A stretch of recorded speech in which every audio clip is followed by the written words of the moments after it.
berkat dia meletakkan satu fondasi. Paulus menaruh satu fondasi bagi jemaat yang ada di Filipi, bagi pembacanya, bahwa di atas segalanya itu yang terpenting ialah Kristus. Di atas segalanya itu yang terpenting ialah Tuhan yang harus menjadi pusat. Nah, ini Bapak Ibu ini sekaligus mengajar kita dalam pembukaan ini, mengajar kita dalam kehidupan Bapak Ibu, saudara dan saya.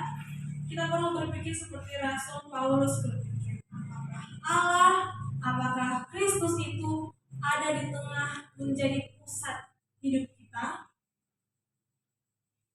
Atau justru yang menjadi pusat hidup kita adalah keinginan kita? Atau justru yang menjadi pusat hidup kita adalah diri kita, dan kita menyingkirkan Allah? Kita datang kepada Allah nanti di saat hanya kita butuh sesuatu. Dalam keseharian kita yang menjadi pusat hidup kita adalah diri kita, keinginan kita, kedagingan kita. Kita menghadapi di dalam dunia ini, kita menghadapi begitu banyak persoalan. Yang namanya dunia pasti selalu ada persoalan demi persoalan. Tidak ada dunia yang sempurna. Yang sempurna itu hanya di surga, ya Bapak Ibu. Dalam dunia ini kita menghadapi begitu banyak persoalan, tapi tanpa Kristus, tanpa Allah yang menjadi pusat hidup kita, tidak ada satupun yang bisa kita capai, tidak ada satupun yang bisa kita kerjakan itu bisa memuliakan namanya. Jadi dari pembukaan Paulus suratnya kepada jemaat yang di Filipi ini mengajarkan kita bagaimana kita menaruh Tuhan sebagai pusat hidup kita. Seorang teolog pernah memberikan pernyataan yang menarik. Dia berkata seperti ini: lebih mudah bagi kita untuk mengakui Allah sebagai Tuhan atas alam semesta daripada mengakui Allah sebagai Tuhan dalam hidup kita. Saya ulangi. Pernyataannya begini: lebih mudah bagi kita untuk mengakui Allah itu sebagai Tuhan atas alam semesta daripada kita mengakui Allah itu sebagai Tuhan dalam hidup kita. Kenapa bisa seperti itu?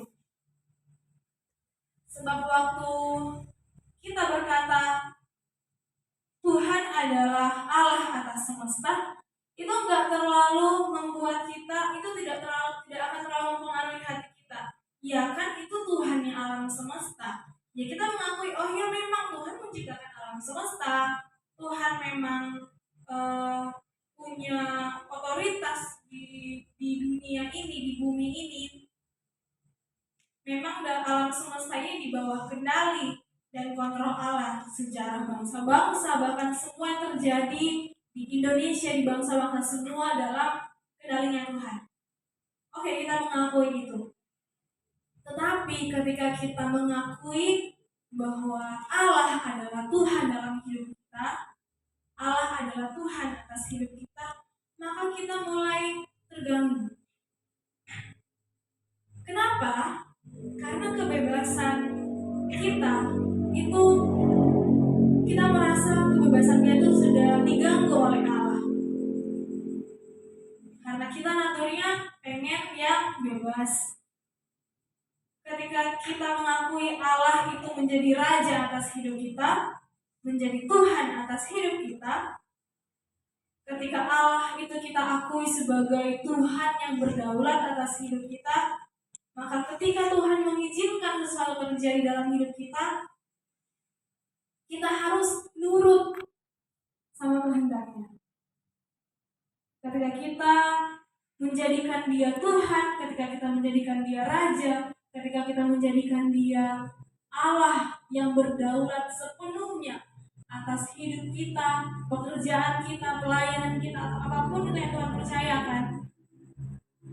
Dan ketika Tuhan izinkan sesuatu terjadi di situ, kita harus nurut kepada kehendaknya. Tapi ketika kita menginginkan hal yang di luar itu, kita merasa terganggu. Kenapa? Karena kebebasan diri kita itu dibatasi sama kehendaknya Allah. maka memang tidak mudah, karena memang natur kita sebagai manusia itu kebanyakan keinginan daging kita yang menguasai. Makanya Paulus mengajarkan di sini bagaimana seharusnya kita hidup itu berpusat hanya kepada Allah, bukan kepada diri kita, bukan kepada keinginan kita, bukan kepada kedagingan.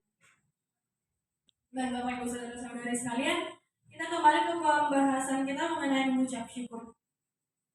Orang dunia yang sering kita katakan orang di luar Kristen, orang dunia pun bisa mengucap syukur. Jadi kita jangan salah, jangan mengklaim bahwa mengucap syukur itu cuma ciri khasnya orang Kristen.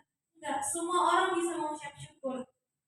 Contohnya kita memberikan sesuatu, memberikan uang misalnya, memberikan uang kepada orang yang orang seberang misalnya.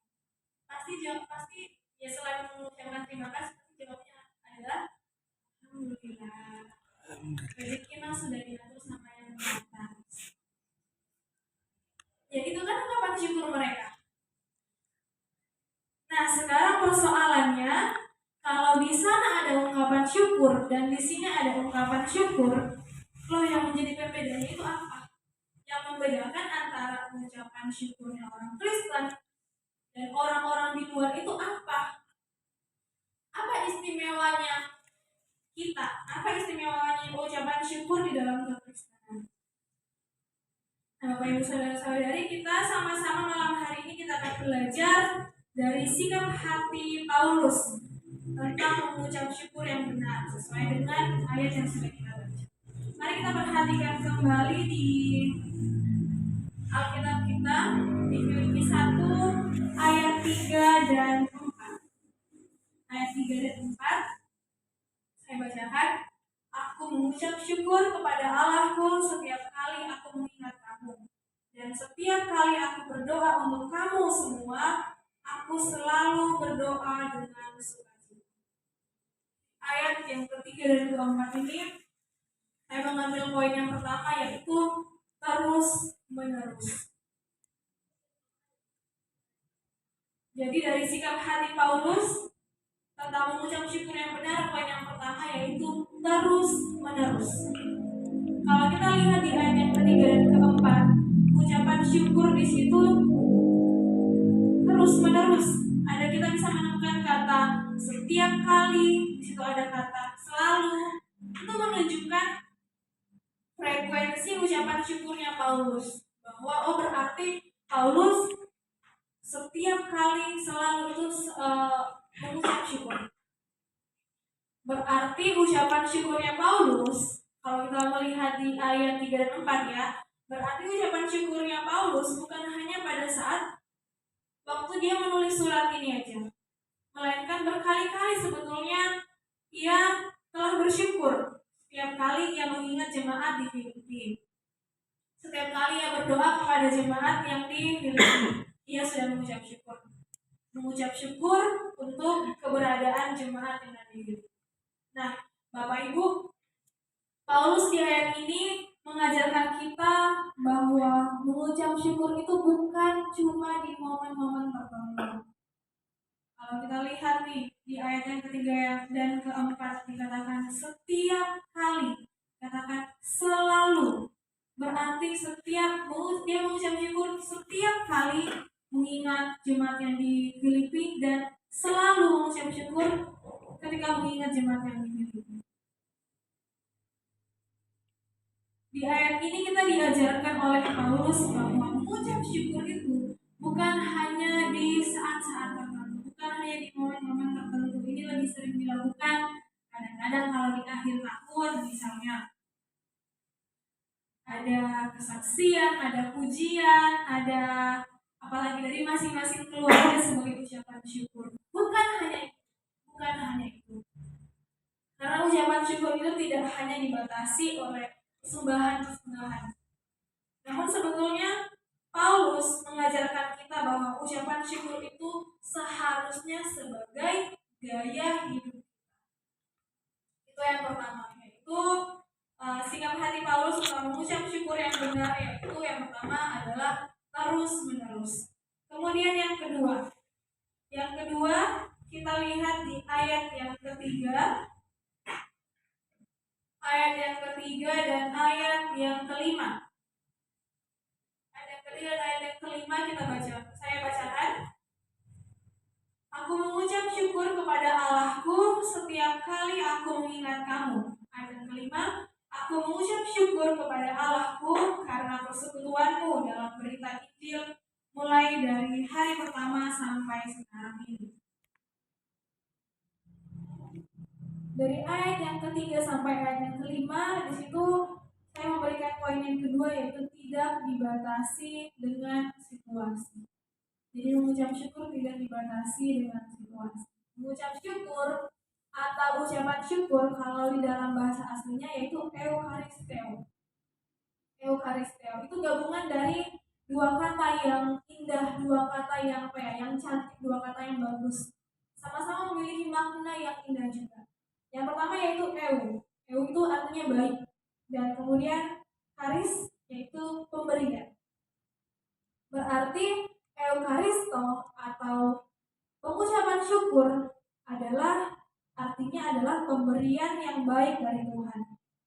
Nah, mungkin kita berpikir, wah, jemaat Filipi menerima pemberian yang baik dari Tuhan. Ya wajarlah mereka mengucap syukur. Mereka menerima hal-hal yang baik dari Tuhan, yang memang udah seharusnya mereka mengucap syukur. Kayaknya, berarti kalau seperti itu, berarti jemaat yang ada di Filipi ini, berarti hidupnya enak-enak aja dong, hidupnya ideal-ideal aja, aman-aman saja. Tapi apakah itu benar? Ternyata tidak. Kalau kita lihat di dalam pasal yang pertama, ayat 29 sampai ayat yang ke-30, Filipi 1 ayat 29 sampai 30, saya bacakan. Sebab kepada kamu dikaruniakan bukan saja untuk percaya kepada Kristus, melainkan juga untuk menderita untuk Dia. Dalam pergumulan yang sama seperti dahulu kamu lihat padaku dan yang sekarang kamu dengar tentang aku. Kalau kita melihat di dalam ayat 29 sampai 30, itu bukan jemaat yang tiba-tiba jemaat yang di Filipi itu bukan jemaat yang tiba-tiba menjadi jemaat yang besar, menjadi jemaat yang baik keadaannya. Bahkan ternyata jemaat ini dimulai dengan penganiayaan. Jemaat ini dimulai dengan penderitaan. Kemudian di pasal 2 sampai pasal yang keempat, kalau kita telusuri, kalau kita selidiki di pasal-pasal selanjutnya, pasal 2 sampai pasal keempat itu, di sana ternyata ada juga perselisihan, ada pertengkaran, di dalamnya ada konflik juga. Makanya Rasul Paulus juga memberi nasihat kepada jemaat di Filipi ini bagaimana menyelesaikan konflik. Bahkan ternyata di dalam jemaat ini, di dalam jemaat Filipi ini ada banyak upaya-upaya penyesatan-penyesatan yang berusaha untuk masuk ke dalam jemaat ini. Jadi dari sini kita tahu bahwa jemaat di Filipi ternyata bukanlah jemaat yang sempurna, bukanlah jemaat yang ideal. Tapi di tengah jemaat yang tidak sempurna ini, di tengah jemaat yang tidak ideal ini, Paulus mengajarkan apa? Paulus bersyukur. Dan yang menarik di sini adalah bukan hanya karena keadaannya jemaat yang di Filipi doang yang gak sempurna, tapi keadaannya Paulus, kondisinya Rasul Paulus pada waktu itu ketika menulis surat ini kepada jemaat yang di Filipi. Paulus bukan dalam keadaan yang ideal, Paulus bukan dalam keadaan yang sempurna, Paulus bukan dalam keadaan yang nyaman, yang enak. Paulus sedang dalam penjara. Bukan di tempat yang nyaman, bukan di tempat yang benar-benar dia cocok untuk mengatakan bersyukur, bukan. Dia di tempat yang sangat tidak nyaman, dia ada di penjara. Itu yang menariknya. Kemudian yang menarik berikutnya, ketika Paulus mengingat jemaat di Filipi, dia mengatakan, aku bersyukur untuk semua. ada di ayat yang keempat. Ayat yang keempat saya bacakan. Dan setiap kali aku berdoa untuk kamu semua, aku selalu berdoa dengan sukacita. Paulus mengatakan untuk kamu semua. Pertanyaannya, apakah semua jemaat yang ada pada saat itu benar-benar mendukung Paulus? Saya yakin tidak. Karena kenapa? Itu adalah hal yang sangat natural. Tidak semua orang, individu per individu, 100% adalah pendukungnya Paulus. Bahkan kalau kita lihat di ayat yang ke-17 sampai ayat yang ke-18, ayat yang ke-17 sampai ayat yang ke-18 di Filipi pasal 1, saya bacakan. Tetapi yang lain karena kepentingan sendiri dan dengan maksud yang tidak ikhlas, sangkanya dengan demikian mereka memperberat bebanku dalam penjara. Tetapi tidak mengapa, sebab bagaimanapun juga Kristus diberitakan, baik dengan maksud palsu maupun dengan jujur. Tentang hal itu aku bersukacita dan aku akan tetap bersukacita. Kalau kita melihat di ayat yang ke-17 sampai 18, justru di situ ada orang-orang yang berusaha mau mengambil keuntungan dari hasil pelayanannya Rasul Paulus. Jadi tidak semua orang 100% mendukung pelayanannya Paulus. Bahkan ada yang berusaha mau mengambil keuntungan dari situ. Tidak semuanya mendukung, sekalipun memang sebagian besar itu mendukung. Makanya seharusnya sangat masuk akal, sangat logis bagi saya kalau Rasul Paulus mengatakan, aku mengucap syukur untuk beberapa dari kalian yang mendukung aku. Aku mengucap syukur untuk orang-orang yang pro sama aku. Tapi ternyata dia mengatakan untuk semua kamu. Untuk semua artinya baik itu yang mendukung maupun yang tidak mendukung. Nah, di tengah situasi yang seperti itu, Paulus mengajarkan untuk tetap bersyukur. Nah, Bapak Ibu saudara-saudari, saya rasa kita semua yang ada di sini adalah orang yang sedang dipuji, bukan? Orang yang sedang dipuji itu pasti. Karena itu sifat natural manusia. Senang dipuji, senang disanjung-sanjung. Nah, dan jelas lebih mudah bagi kita untuk kita bersyukur bagi orang-orang yang suka memuji kita. Tentu itu hal yang lebih mudah bagi kita untuk bersyukur bagi orang-orang yang sering memuji kita dibanding dengan yang mengkritik kita. Kan jarang kita melihat ada orang yang jadinya wah senang dikritik, kayak wah tadi aku senang banget habis dikritik sama dia, senang banget, wah dikritik bisa aku. Nggak ada kan kayak gitu. Jarang ya, bahkan sangat jarang. Kalau kita mau mencari orang seperti ini ya sulit, bahkan saya katakan sangat sulit. Bagaimana dikritik tapi dia tetap bersyukur. Nah, maka kita perlu yang namanya anugerah Tuhan. Kita perlu anugerah Tuhan. Kita perlu anugerah Tuhan untuk melihat segala keadaan dengan rendah hati dan bisa mengucap syukur. Kita perlu anugerah Tuhan untuk melihat segala keadaan yang tidak baik dan kita pandang itu sebagai alat Tuhan untuk membentuk kita. Terkadang Tuhan mengizinkan kita untuk kita mengalami hal-hal yang tidak baik. Terkadang Tuhan mengizinkan kita untuk kita mengalami hal-hal yang gak enak supaya kita belajar rendah hati. Bagaimana kita bisa tekun, bagaimana kita bisa tahan uji karena Tuhan gak mengizinkan penderitaan itu untuk kita alami. Bagaimana Tuhan menemukan kita tekun, bagaimana Tuhan mau mendapati kita setia dan tahan uji kalau Tuhan tidak mengizinkan penderitaan itu kita alami. Terkadang Tuhan mengizinkan kita mengalami situasi sulit. Terkadang Tuhan mengizinkan kita mengalami situasi di mana itu yang tidak kita harapkan. Dan kita harus melihat bahwa itu adalah alat anugerah Tuhan untuk membentuk hati. Dan sekali lagi, kita perlu anugerah Tuhan. Kita perlu anugerah Tuhan untuk kita bisa senantiasa mengucap syukur.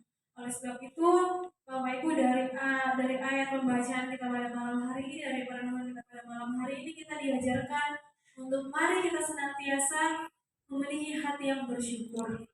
Mari kita senantiasa memiliki hati yang rendah hati dan mau bersyukur, mau melihat segala keadaan itu sebagai alat anugerah Tuhan. Dari poin-poin yang sudah kita pelajari bersama, bahwa mari kita melihat memiliki hati yang bersyukur terus-menerus dan tidak dikendalikan oleh keadaan. Kiranya Tuhan menolong kita semuanya, mari memberkati kita semua. Mari kita berdoa. Tuhan, terima kasih, kami bersyukur Tuhan untuk firman malam hari ini yang datang bagi kami, di mana kami diajarkan untuk senantiasa kami memiliki hati yang bersyukur, baik dalam keadaan yang menyenangkan atau yang tidak menyenangkan. Sebab Tuhan, kami yang selalu baik, dan Kau punya rencana yang indah bagi kami, Tuhan. Ajar kami, tolong bawa kami, untuk kami senantiasa punya hati yang mau dibentuk oleh Tuhan, untuk kami bisa melihat segala keadaan sebagai alat anugerah Tuhan, membentuk hati kami, untuk kami semakin indah di hadapan-Mu, Tuhan. Terima kasih Bapa, kami percaya ada Roh-Mu yang mengampuhkan kami, ada Roh-Mu yang menguatkan kami, yang terus menuntun kami kepada jalan-jalan kebenaran-Mu, untuk kami senantiasa menjadi pelaku-pelaku firman, senantiasa kami menjadi pelaku-pelaku kebenaran, dan biar hidup kami terus berkenan di hadapan-Mu, Tuhan.